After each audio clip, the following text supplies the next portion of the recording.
La campagne électorale est effective dans le pays depuis ce dimanche à minuit. L'ambiance est naturellement différente à Kinshasa et toutes les villes qui vont prendre part à cet exercice. Ce n'est pas le cas pour les territoires encore occupés par les rebelles et qui sont momentanément exclus. Entre-temps, les duels Tshisekedi-Katumbi est de plus en plus en train de prendre forme. À Matata-Ponyo, dimanche dans la soirée, Seth Kikuni vient d'annoncer son ralliement à la candidature de l'ancien gouverneur du Katanga ce matin. Il appelle les autres candidats présidents de la République à rejoindre ce camp. Les léopards ont trébuché hier à Benghazi face à des Soudanais qui évoluaient pourtant loin de la maison. Défaite surprise 1-0 suite à un but contre son camp en deuxième période. La RDC a raté l'occasion de se retrouver en tête dans ce groupe pour les qualifications au Mondial 2026. Mesdames et messieurs, bonjour. Les pasteurs, les brassicoles et les cosmétiques ont été remplacés par les figurines des différents candidats aux élections à travers le pays depuis quelques semaines déjà. Mais ce dimanche a eu lieu la consécration avec le lancement officiel de la campagne électorale. Si les élections se confirment de plus en plus, le flou persiste encore sur la position définitive de l'opposition qui se rallie petit à petit à Moïse Katumbi. Denis Kadima, président de la Commission électorale nationale indépendante et formelle, il y aura bel et bien élection le 20 décembre prochain. Ce n'est pas du tout une parole d'évangile quand on connaît l'immensité du territoire national et les défis logistiques liés à des retards accumulés. En attendant cette date qui s'approche à grands pas, les candidats présidents, certains donc, ont lancé avec pompe leur campagne électorale. Une campagne qui s'annonce rude et qui va du 19 novembre au 18 décembre, selon les calendriers de la CENI.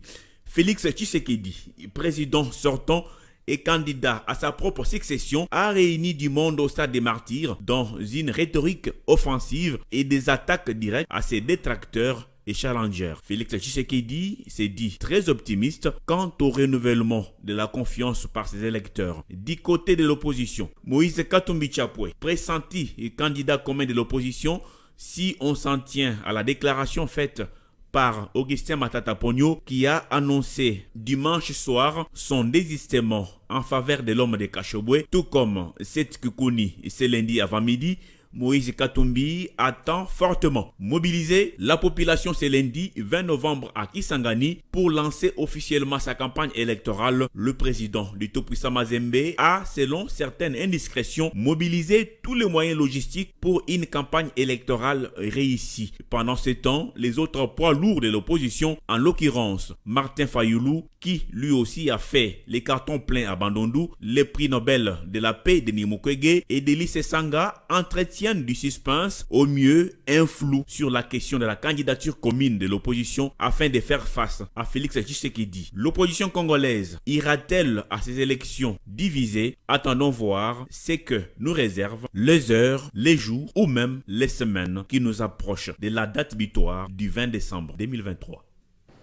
Comme vous l'avez suivi, Moïse Katumbi semble être celui sur qui le choix a été porté dans l'opposition. Quelques heures après le méga meeting de Félix Tshisekedi au stade de Martyrs, l'ancien Premier ministre Matata Ponyo a annoncé son ralliement à la candidature du leader d'ensemble.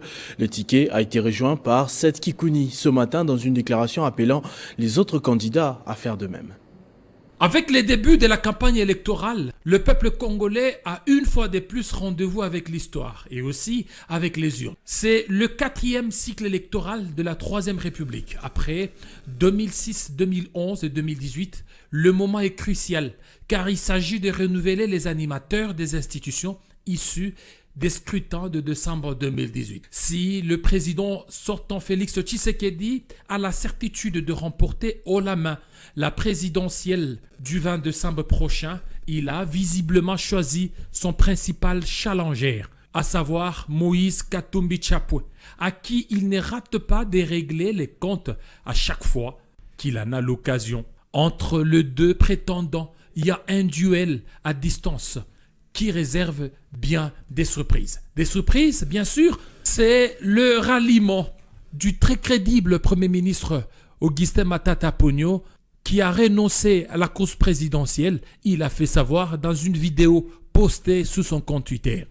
J'invite tous les candidats présidents qui sont soucieux de l'avenir de la RDC et de son peuple à se joindre à Moïse Katumbi Chapwe pour assurer une victoire certaine aux élections du 20 décembre prochain. Le ralliement des Matata Ponyo à la candidature de Katumbi souligne les dynamiques politiques en jeu, avec implication significative pour l'issue de l'élection présidentielle. Cette compétition politique promet d'animer cette scène électorale congolaise dans les prochaines semaines avec des enjeux majeurs pour l'avenir politique de la RDC. La stratégie de campagne des principaux candidats à la présidence, Félix Tshisekedi et Moïse Katumbi, met en lumière la rivalité politique qui s'étend à travers les territoires congolais. Tshisekedi, en capitalisant sur sa base à Kinshasa, cherche à mobiliser ses partisans et à consolider son soutien dans la capitale. La présence de Katumbi en tant que sérieux challenger souligne les défis auxquels Tshisekedi est confronté dans sa quête pour la réélection. La bataille pour la présidence de la République s'annonce serrée avec des enjeux majeurs pour l'avenir politique de la République démocratique du Congo. Ces duels mettent en lumière des enjeux de la campagne présidentielle ainsi que les stratégies et les discours des principaux candidats. La rivalité entre Félix Tshisekedi et Moïse Katumbi promet d'animer la scène politique congolaise dans les prochaines semaines avec des implications significatives pour l'issue des élections générales. La ville de Goma ne connaît toujours pas une forte ambiance au deuxième jour de la campagne électorale pour les élections présidentielles et législatives nationales et provinciales.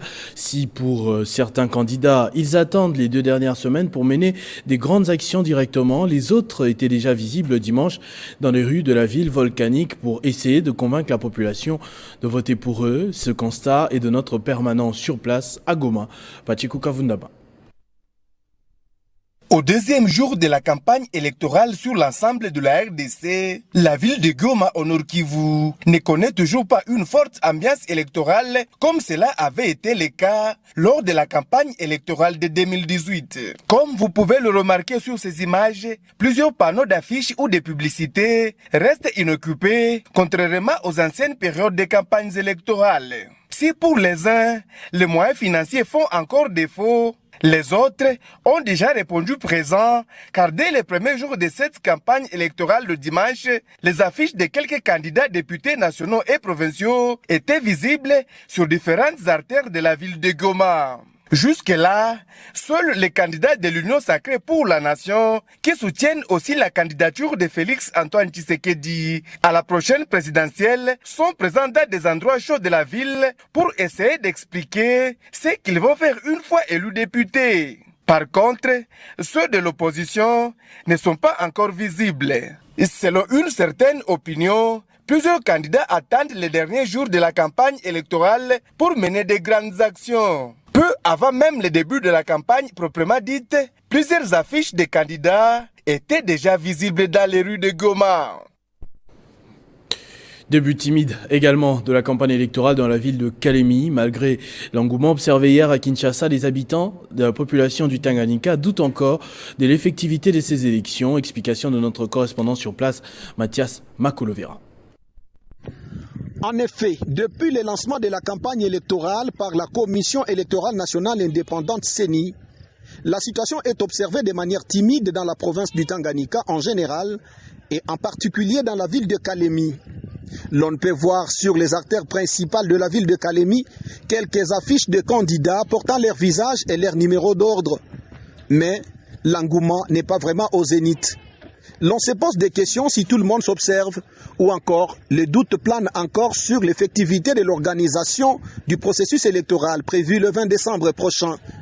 Quant au niveau de l'élection présidentielle, la situation est fortement timide étant donné que sur les 24 ou 25 candidats enregistrés par la CENI, il n'y a que 2 candidats qui font parler d'eux dans la ville de Kalemi ou encore dans la province du Tanganyika.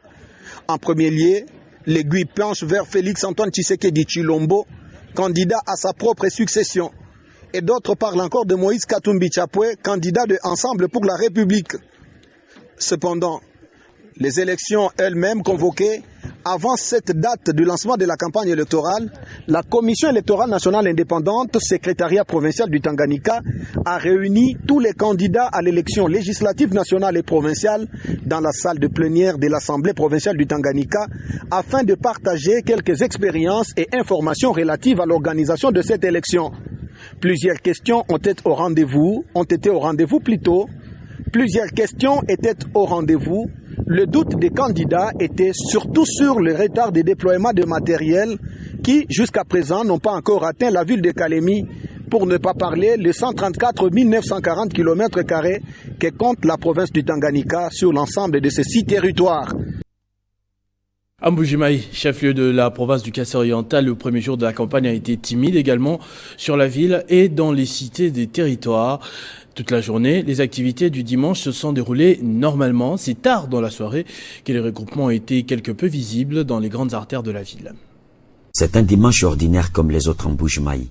Ce premier jour de la campagne électorale n'a pas été marqué par des grands rassemblements. Outre les effigies sur de grands panneaux de propagande, le long de grandes artères et places publiques, quelques regroupements isolés ont été vus dans les permanences du parti au pouvoir pour suivre le premier discours de campagne du président sortant. C'est tard dans l'après-midi ou mieux le soir que les partis politiques et autres états-majors se sont activés.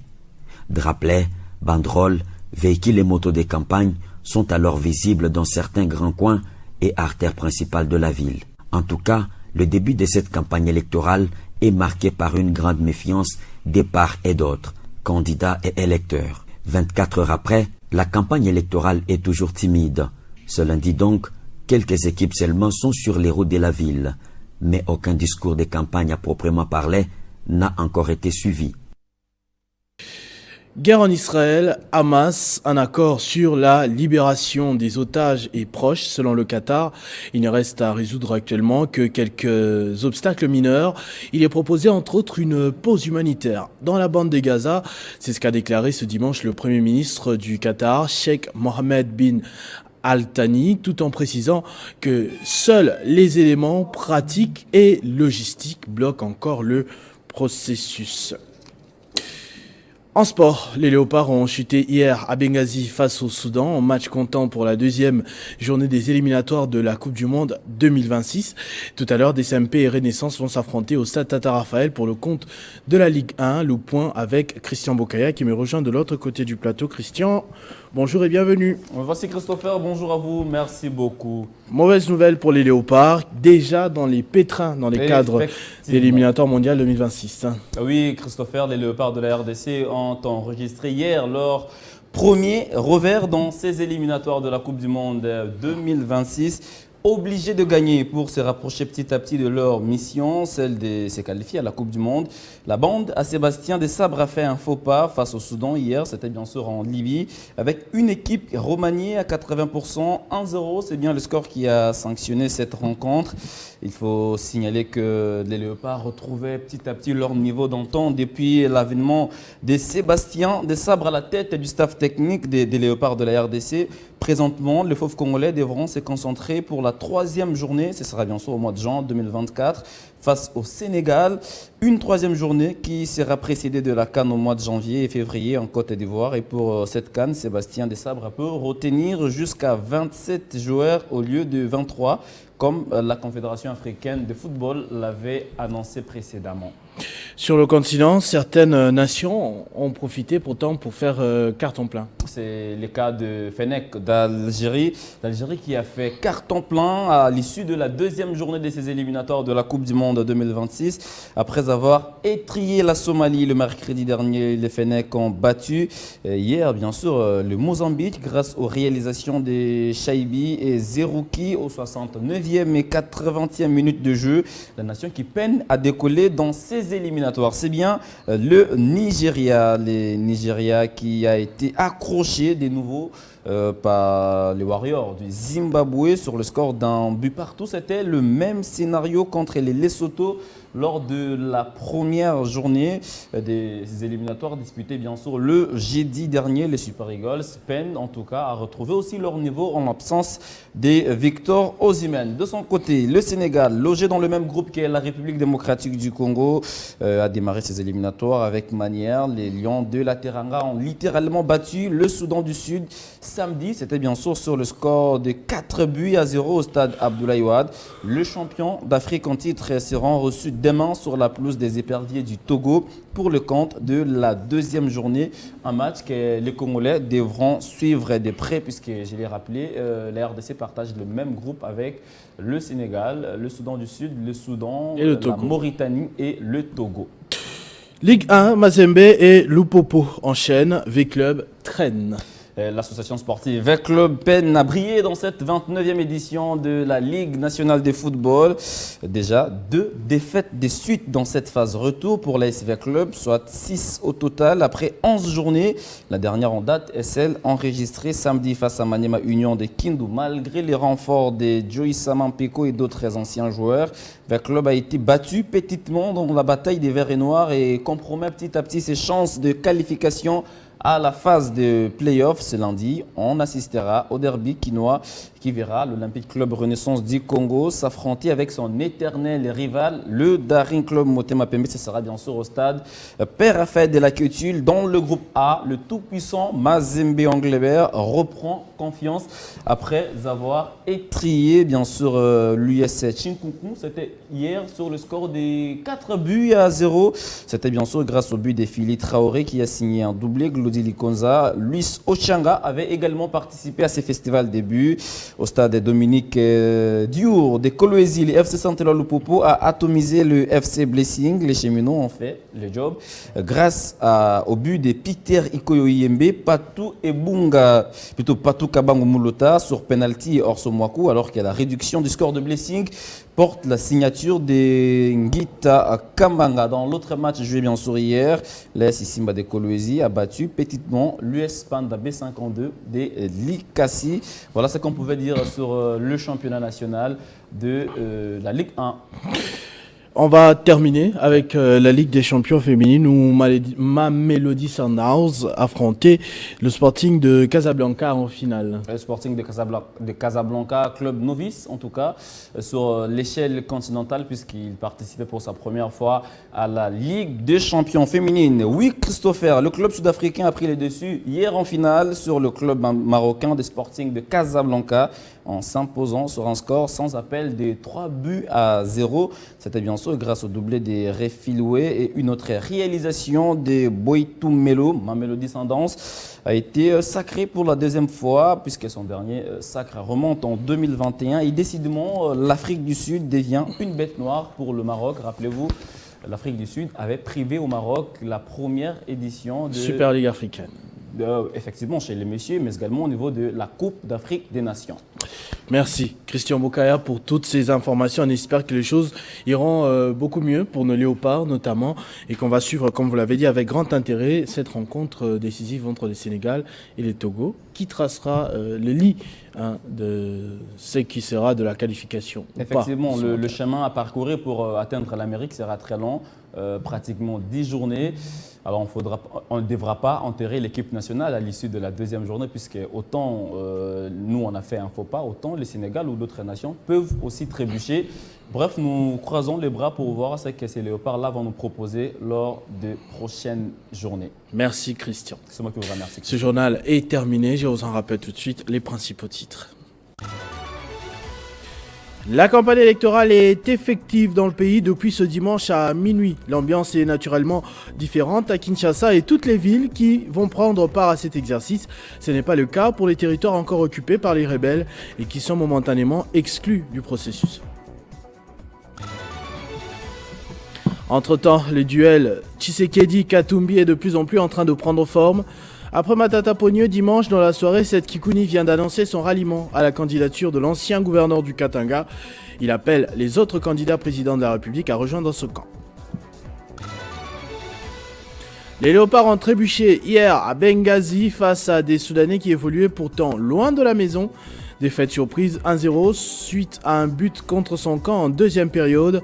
La RDC a raté l'occasion de se retrouver en tête dans ce groupe pour les qualifications au Mondial 2026. Ne nous quittez pas, la revue de presse de Nathan Diamouité, c'est dans un instant.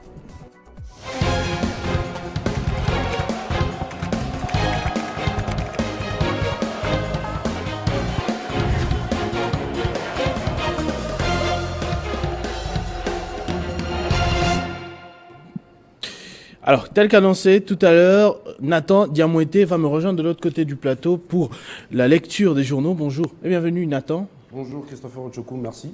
On va commencer avec naturellement la campagne électorale pour les élections générales. Félix Tshisekedi est entré en lice dimanche. Bien évidemment Christopher Ochokou, la campagne électorale pour les élections générales a démarré hier dimanche 19 novembre et c'est le président sortant et candidat à sa propre succession, Félix Tshisekedi, qui a ouvert le bal au stade de Martyrs à Kinshasa. Nous commençons par Média Congo qui met à sa une lancement campagne électorale.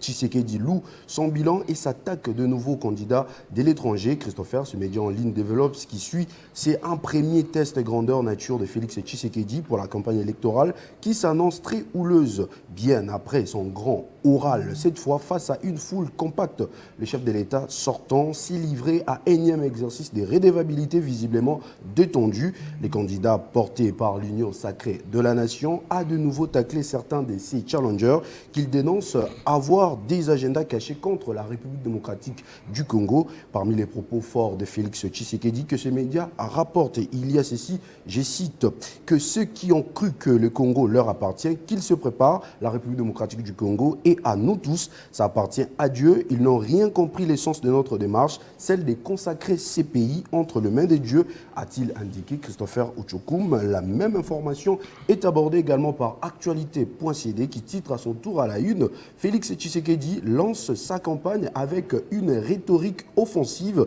et des attaques directes. À en croire ces médias en ligne notent dans ces colonnes, Christopher, à l'aube du lancement de sa campagne électorale, Félix Tshisekedi a adopté une posture combative accompagnée de ses alliés politiques dont Jean-Pierre Bemba, Samalukonde Bahati, Lukwebo Mbosonkodia, Vital Kamerhe, Augustin Kabouya. Le président en exercice s'est exprimé avec une détermination palpable. Puisque nous parlons en campagne électorale, Christopher Ochokoum, il faut rappeler que certains candidats présidents ont lancé leur campagne à partir des différentes villes, rapporte Radio Okapi. Ces médias onusiens précisent qu'il s'agit bien justement de Félix Tshisekedi qui l'a fait à Kinshasa hier, Katumbi à Kisangani, Fayulu à Bandundu, Sesanga au Kwango, Kikuni et Baende à Kinshasa également. On va prendre le deuxième sujet, c'est-à-dire la sortie officielle du magazine Zénith, édition 5 septembre, octobre et novembre 2023. Que pouvons-nous retrouver dans son contenu? Exactement, bonne nouvelle Christopher Ochokoum, ça y est finalement, le magazine Le Zénith édition numéro 005 septembre, octobre, novembre 2023 est disponible. Ce magazine des femmes met à la disposition de ses lecteurs 4 thématiques essentielles, notamment Femmes à la une, où l'on a mis en exergue Ornella Cardozo, directrice générale du groupe Choice Holding Company, qui a réussi à s'imposer sur les marchés des facilitations d'investissement en RDC et de la création de l'emploi. On retrouve aussi Écho des femmes. Ici, on retrouve spécialement Solange Kabediodra, directrice administrative chez Transco, qui, à travers son parcours élogieux au sein de Transco, appelle la femme à donner le meilleur de soi. Et bien d'autres femmes à découvrir aussi dans ce même magazine. Et puis il y a aussi Société, les chefs de l'État Félix Tshisekedi ravive sa bataille contre le VGB. Et puis la santé, où l'on a développé la maternité prise en charge à Kinshasa. Toujours dans ce magazine, l'on retrouve les différentes couches des femmes entrepreneurs qui sont mises en lumière. Un magazine, en tout cas, à lire, et je vous le recommande, Christopher Ochokoum. On va terminer avec la guerre dans le Hamas. La situation persiste toujours. Vous parlez de la bande de Gaza, je crois. Oui, exactement, Christopher Ochokoum. Partant des journaux parus ce lundi, l'on note la situation qui demeure toujours tragique dans le Hamas. C'est le cas de France Culture qui note à la une « Guerre au Proche-Orient, la violence continue entraîne des troubles psychologiques chez les enfants.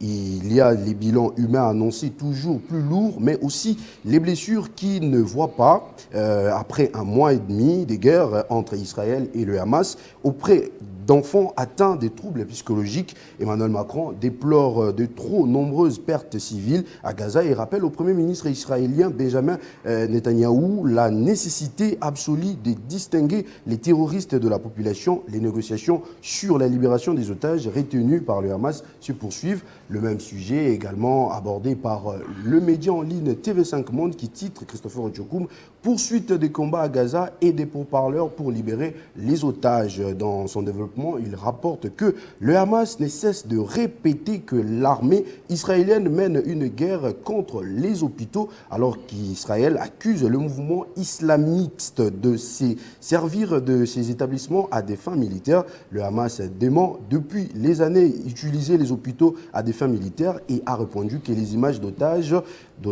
que le Hamas y avait amenées pour qu'ils reçoivent de soins. Voilà ce qui met fin à notre revue de presse de ce lundi 20 novembre 2023. Merci beaucoup Nathan Dia-Moueté. Merci également à vous d'avoir suivi ces informations, ce journal sur Télé 50.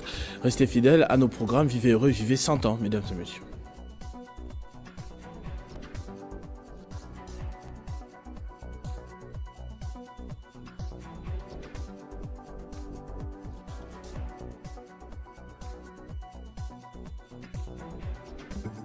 Retrouvez toute l'actualité en continu sur www.tele50.cd.